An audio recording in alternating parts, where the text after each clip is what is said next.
आइए वेदों की उस दुनिया में चलते हैं जहां हम अक्सर सिर्फ ऊपरी बातों तक ही सीमित रह जाते हैं, लेकिन आज हम बिल्कुल गहराई में गोता लगाने वाले हैं।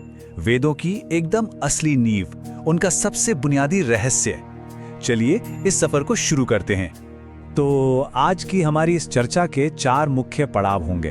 पहले वेदों की जड़, फिर 4 संहिताएं, उसके बाद मंत्रों का असली रहस्य और आखिर में आज के मॉडर्न टाइम में इन सब की अहमियत। बस इसी क्रम में आगे बढ़ेंगे। भाग 1, वेदों की जड़।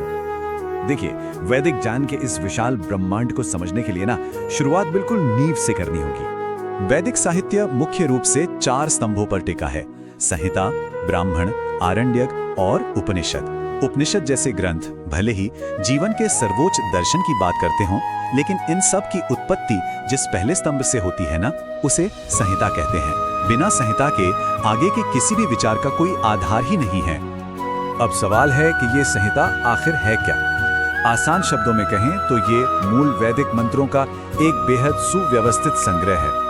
सोचिए, जैसे किसी बहुत बड़े प्राचीन विश्वकोश यानी एनसाइक्लोपीडिया का पहला और सबसे अहम चैप्टर।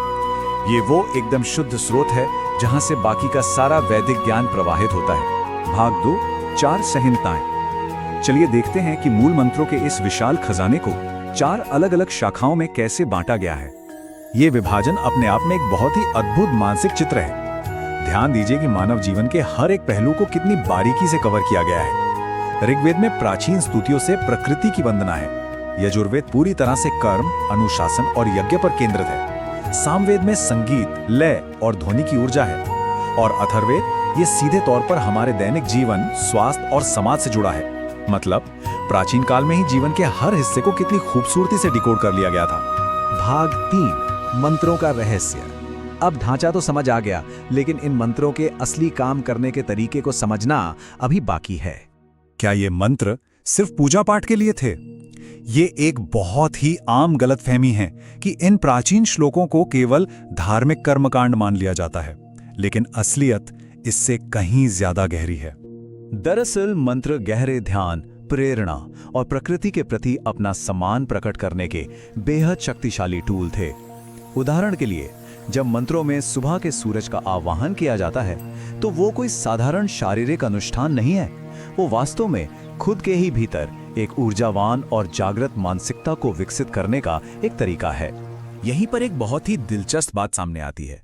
ऋषियों ने इन मंत्रों की रचना नहीं की थी, बल्कि गहरे ध्यान में इन्हें महसूस किया था, इन्हें खोजा था। इसीलिए वेदों को श्रुति कहा जाता है, यानी जो सुना गया। ये किसी आधुनिक उपन्यास की तरह लिखे नहीं गए थे। इस बात को हम ऐसे समझ सकते हैं, एक आविष्कारक नई मशीन बनाता है, राइट?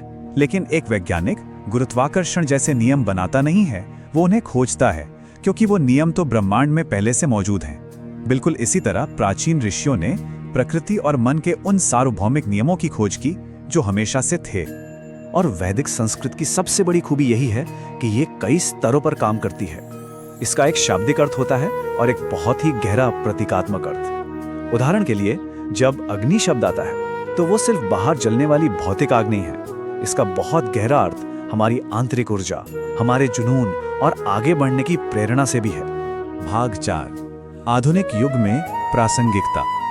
इन प्राचीन बातों को समझना दिलचस्प तो है, लेकिन इनका असली मोल तब समझ आता है जब हम देखते हैं कि 21वीं सदी में ये हमारे लिए कैसे उपयोगी हैं।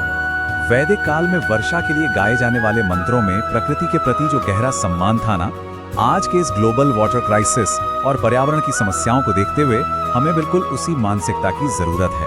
प्रकृति को एक अमूल्य संसाधन मानना आज के समय की सबसे बड़ी जरूरत है।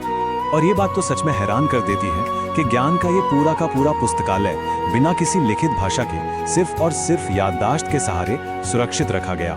एकदम सटीक स्वर, लय और बिना किसी गलती के उच्चारण को सदियों तक बनाए रखना, ये मानव स्मृति की एक ऐसी उपलब्धि है जिस पर यकीन करना मुश्किल है।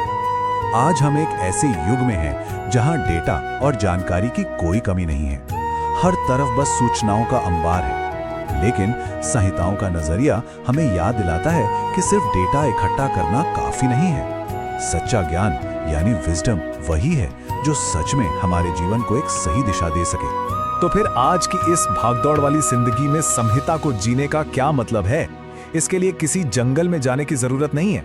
बस कुछ पल शांत बैठकर चिंतन करना, अपने आसपास की प्रकृति का सम्मान करना, पानी बचाना, सच बोलना और हर दिन कृतज्ञता का भाव रखना, यही छोटे छोटे काम आधुनिक वैदिक जीवन शैली का असली सार है। हम कौन हैं? ये प्रकृति क्या है? ऊर्जा क्या है? हमें आखिर जीना कैसे चाहिए? संहिताओं से निकले ये बुनियादी सवाल आज भी हमें गहराई से सोचने पर मजबूर करते हैं। और यहीं से हमारे अगले विश्लेषण का मंच तैयार होता है, जहां हम ब्राह्मण ग्रंथों के जरिए जानेंगे कि इन शक्तिशाली मंत्रों को असल जिंदगी के कर्मों में कैसे उतारा गया। आज की इस चर्चा में बस इतना ही।